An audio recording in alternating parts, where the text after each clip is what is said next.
Ito yung nandun kami sa Riyadh and dapat mga 95. 95 yung pre-process doon for repatriation. And then sinakay na sila sa bus. Binigyan na rin ng DMW ng financial assistance. Unfortunately, itong si Mark Papa, hindi kinuha yung ticket niya pagdating sa airport. For some reasons, from some undisclosed reasons sa amin. But ito lang yung nakakabagabag sa akin Kasi ni-rescue yan ng OWA ng ating welfare officer doon. Prinoseso yung kanyang paglipad dito. Nakita ko na-meet ko pa yan Naka-hoodie-hoodie yan nung nandun ako sa Riyadh. Kaya lang, takip ng buka. And then, nung binaba daw sa bus, as per kwento rin ng mga kasama, hindi tumuloy sa loob ng airport. Hindi naman nakikita ng lahat Hindi niya kinuha yung ticket niya. Yun lang medyo nakaka-frustrate. We don't know kasi kung bakit umalis. Kung ano yung agenda niya. Pero kayo, admin, ano po sana yung suggestion niyo sa process of giving financial aid? Dapat ba dito na yung binibigay pa? Tulad yan, nakuha pero wala na. Oo kasi nga, siyempre, gustong makatulong mabuti, Kaya lang, yung iba kasi, kukunin, tapos meron yata ibang kausap. We don't know. Yun lang, kasi sa side naman ng government, diba? Ito ka, tumutulong pagka may kailangan, hanggang kaya mo, bibigay mo.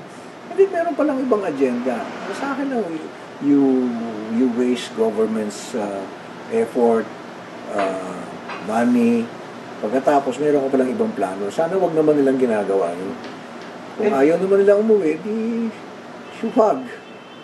Paano yung risk niyan, admin, total undocumented na siya? Ito yan Although, nangyari na rin ito minsan. Susulpot yan after a few years, meron na naman siyang bagong problema. And then, hahanapin na naman kami.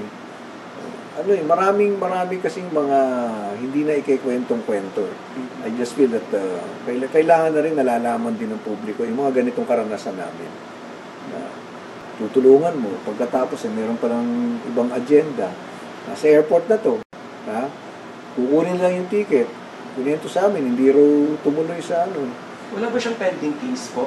Wala naman Wala Usually kasi yung ganito, minsan siguro may nakausap na may in-offer, bigla na but then, siyempre, habulin nga ng problema. And, pagdating nung time na yon na malala na yung problema, siyempre, ito na naman kami.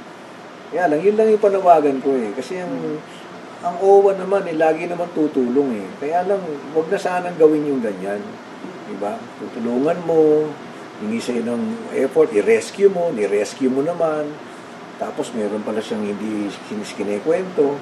Baka mamaya kasi, mas malala yung problema niya. Diba? Hindi niya sinabi sa amin. Susulpot ka lang.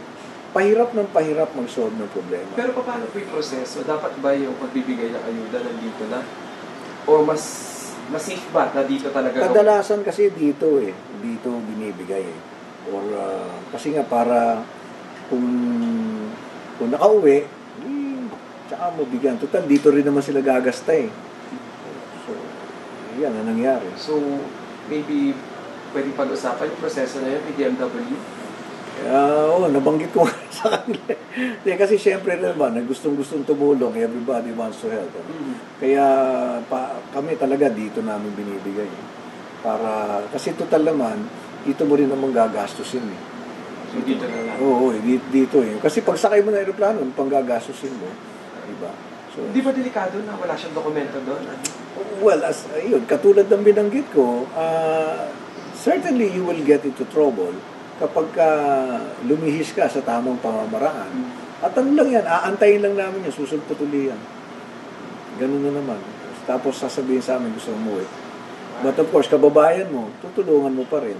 Kaya lang, again, yun nga yung panawagan ko. Kung meron kasi silang ibang plano, isali nila kami para mabigyan mo naman ng guidance. Kasi kung meron ka na-discover na sa tingin mo, mas advantageous sa'yo, isali mo lagi sa plano mo yung gobyerno. Kasi pag naipit ka, dito ka rin tatakbo At mas malamang malala na yung problema mo, it will be more difficult to solve it.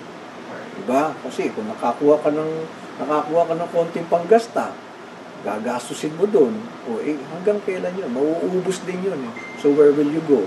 Again, you will go to government with a more difficult problem to solve. So, Mark, Papa, sana kung kumonta ka na kaagad. Baka mamaya, kumapahama ka pa. Kung ano man yung plano mo. Para kami may mga naglalayas na anak, ano?